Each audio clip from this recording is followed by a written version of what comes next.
일상에 바쁜 여러분들을 대신해서 지식과 인사이트를 정리해드리는 매일 독서 매일 인사이트입니다. 오늘은 사라진 암, 이 책에 대해서 한번 살펴보도록 하겠습니다. 이 책의 저자는 전립선 암에 걸리게 됐어요. 눈앞이 깜깜해지는 그런 절망을 경험을 하고 또 병원에서 기대에 못 미치는 대우 이런 것들을 느끼면서 자기 스스로가 암에 대해서 공부를 하고 극복해보자 이런 각오를 단단히 다지고 그때부터 공부를 시작하게 됩니다. 그래서 암이라는 병에 대해서 지식과 이해를 갖게 되고 또 어떻게 관리하고 치료해 나갈 것인가 그 부분에 대해서 여러 내용을 참고해서 자기 생활에 적용을 하게 되죠. 그 과정을 통해서 비교적 단기간에 암이 사라지는 그런 경험을 이제 하게 됩니다. 물론 전립선 암이라는 특징이 육식 같은 거를 멀리하고 채식 위주의 식단을 했을 때 반응이 빠른 그런 암이라고 하고 암 자체가 위중증은 아니었던 것 같아요. 그래서 사라진 암, 그러니까 모든 암을 우리가 제어하고 사라지게 할 수 있다 그런 측면으로 안내를 드리는 건 아니고 여하튼 우리가 암을 접할 수 있는 그런 가능성은 누구에게나 있잖아요. 전체의 3분의 1 정도는 암에 걸린다고 하니까 그래서 우리가 암에 대해서 기본적인 이해가 있어야 될 것 같고 그런 상황이 닥쳤을 때 어떻게 대처를 할 것인가 그리고 암을 예방할 수 있는 건강한 삶을 어떻게 만들어 나갈 수 있을 것인가 이런 부분에 대해서 몇 가지 참고를 해보도록 하겠습니다.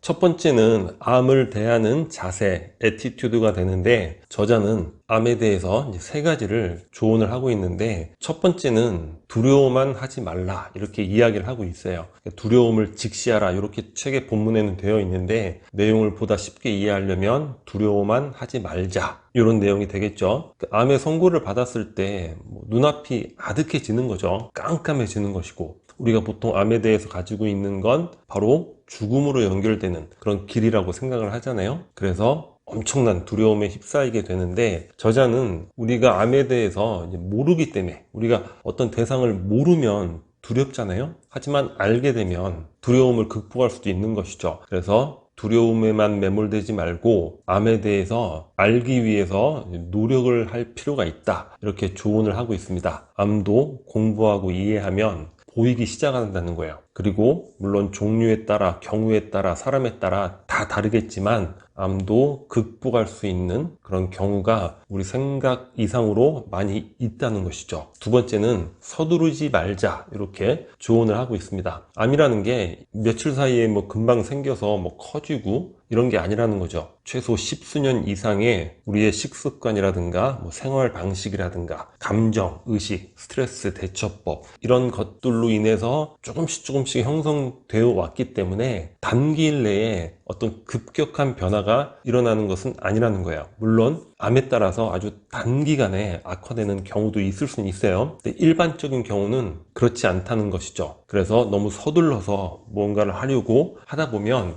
오히려 잘못된 선택을 하게 될 경우도 있다는 거예요. 차분한 마음으로 하나씩 내 암에 대해서 알고 공부하고 그렇게 해서 알게 된 치료법을 내 생활 방식에 적용해서 서두르지 말고 노력하는 이런 자세가 필요하다고 이야기를 하고 있습니다. 세 번째는 가장 중요한 얘기인데 스스로 주치의가 되어야 한다는 거예요. 우리가 사고를 당했어요. 교통사고라든가 또 병원균이 침입을 한 거죠. 또는 보다 나은 외모를 위해서 성형수술을 한다거나 이런 경우라면 전적으로 의사에게 의지를 할 수밖에 없는 거예요. 전적으로 의사의 몫이 되는 거죠. 하지만 암이라는 거는 아까 말씀드렸듯이 10수년 이상의 생활습관, 식습관, 스트레스 대처법, 기타 등등 모든 생활이 관련된 이런 전인적인 병이 바로 암이라는 거죠. 그리고 의사가 해줄 수 있는 거는 환자가 원할 경우 암이라는 혹을 외과적으로 제거하거나 또는 암을 국소적으로 죽이는 항암 치료를 한다거나 그런 것밖에는 할 수 없다는 거예요. 환자의 컨디션을 상세히 조사해서 거기에 맞게 치료를 한다거나 재발 확률 같은 걸 따지면서 가장 최선의 선택을 한다거나 그런 것들을 기대하기 어렵죠. 의료도 산업이잖아요. 그러니까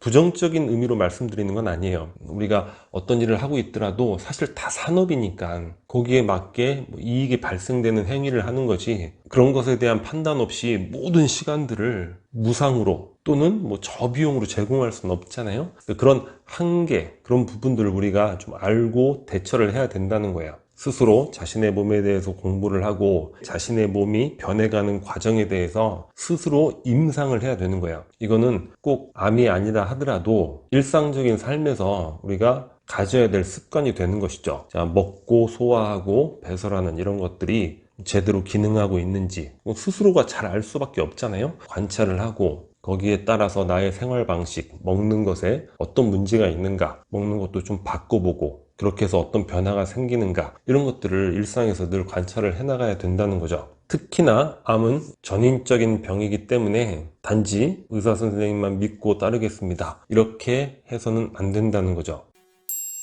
내가 먹는 것이 나를 만든다. 암이라는 게 뭐 유전적 요인도 있겠지만 결국 여하튼 중요한 거, 가장 중요한 것은 식습관이 되는 거죠. 우리가 먹는 것이 우리의 세포를 만들잖아요. 암을 포함한 모든 질병이 뭡니까? 세포에 이상이 생기는 것이죠. 그게 바로 이제 암세포로 발전을 해나가는 거니까 사실 이 먹는 것만큼 중요한 것이 없다는 거예요. 히포크라테스도 음식으로 고치지 못하는 병은 약으로도 고치지 못한다, 이런 얘기를 했잖아요. 그래서 저자가 첫 번째 공부 과정을 통해서 습득한 지식과 적용이 뭐냐면 고기, 생선, 계란, 우유, 가공식품 이런 것들을 끄는 것부터 시작이 됩니다. 먹는 것이 그렇게 중요하구나, 그걸 깨닫는 거죠. 하나의 사례도 나오는데 우리 한때 광우병 소 때문에 공포에 빠진 적이 있었잖아요. 그 이유가 뭐냐면 소를 빨리 키우려고 동물 뼈를 갈아가지고 사료를 만든 거예요. 그 유구한 시간 동안 초식동물로 진화하고 발전해온 소에게 동물성 뼈를 갈아서 먹이니까 광우병 같은 사태가 생기는 것이고, 그걸 금지한 이후 지금은 광우병이 다 없어졌다고 합니다. 아, 그만큼 먹는 게 중요하구나, 뼈저리게 느끼는 것이죠. 내 먹는 것이 내 몸속에 독소가 되고 노폐물이 되어 쌓이고 그런 걸로 인해 혈관에 문제가 생기고 또 암세포도 생긴다는 거죠.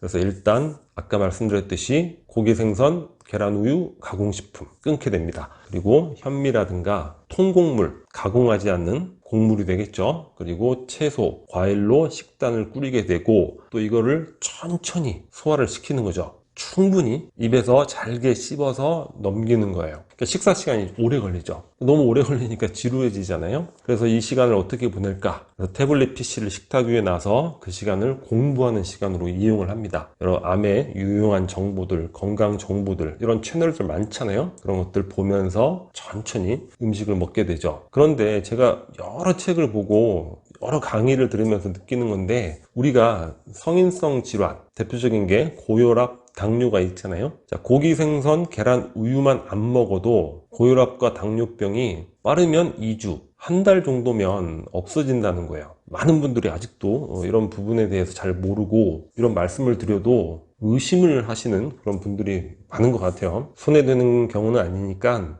그러한 질환이 있다면 고기, 생선, 계란, 우유를 끊어보는 것. 자, 이 저자도 그렇게 식단을 바꾸었더니 기존에는 혈압이 146까지 올라갔다는 거예요. 고혈압 환자가 되는 거죠. 근데 2주 만에 혈압을 쟀더니 128에 80, 아주 정상 혈압으로 돌아왔다고 합니다. 그만큼 이제 먹는 것이 중요하다는 거죠.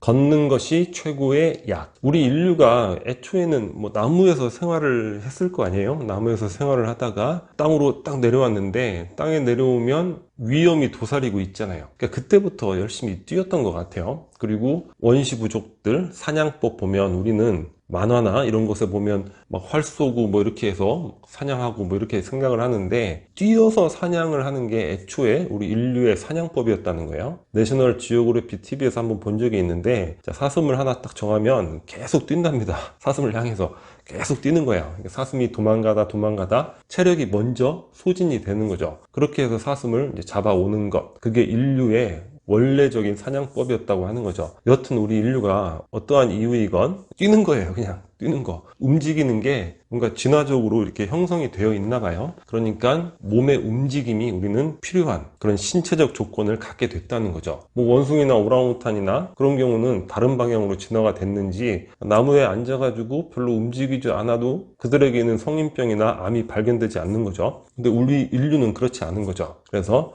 움직여야 된다. 뛰는 것도 좋고 뭐 근육 운동을 하는 것도 좋은데 좀 고통스럽잖아요. 그래서 일반인이 쉽게 할 수 있는 운동이 걷기 운동이 되는 거죠. 그래서 이 저자도 암 선고 이후에 걷기를 시작합니다. 그래서 아침 저녁으로 하루에 1만 보를 채우는 거예요. 근데 계속 걷기만 하면 이것도 또 재미가 없잖아요. 그래서 아들이 사준 무선 이어폰을 끼고 또 걷는 시간에 공부를 하는 거예요. 그러니까 이분은 암이 걸리게 되면서 지적으로 굉장히 풍요로운 삶을 살게 됐어요. 이 책을 보다 보면 또 다양한 걷기 어플이 있잖아요. 뭐 만보를 체크해 준다거나 또 여러 명이 같이 들어와서 그날 걸은 횟수를 리스트로 순위로 나오는 이런 것들, 걷기에 자극이 되는 것이고, 아침 저녁으로 하루 만보 걷기를 실천을 하게 됩니다.